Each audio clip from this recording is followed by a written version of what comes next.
To our students listening, you mentioned that UBS was hard. What was hard about it? The things that you hear about that I think the banks have tried to do a better job of managing the number of hours that you're working.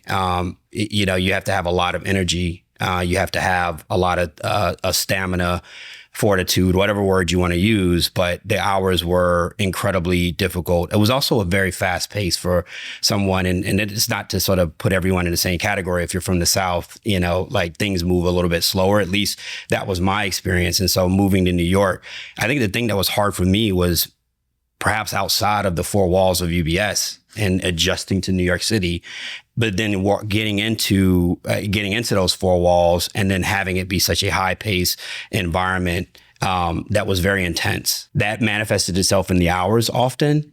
But one of the things is once I got into a rhythm, I actually had a lot of fun dealing with the complexities of the role. And a lot of it was just dealing with people. You hear the saying all the time in investment banking in particular, but finance in general, it's not rocket science, and it's true. I do think the part that is really difficult can be some of the personalities. And while I was surrounded by a lot of great people, many of which are still my mentors today, all it takes is one or two difficult personalities. You compound that with the hours and being in unfamiliar territory like New York City when you're from Wilmington, North Carolina. That was pretty challenging for me in the early days.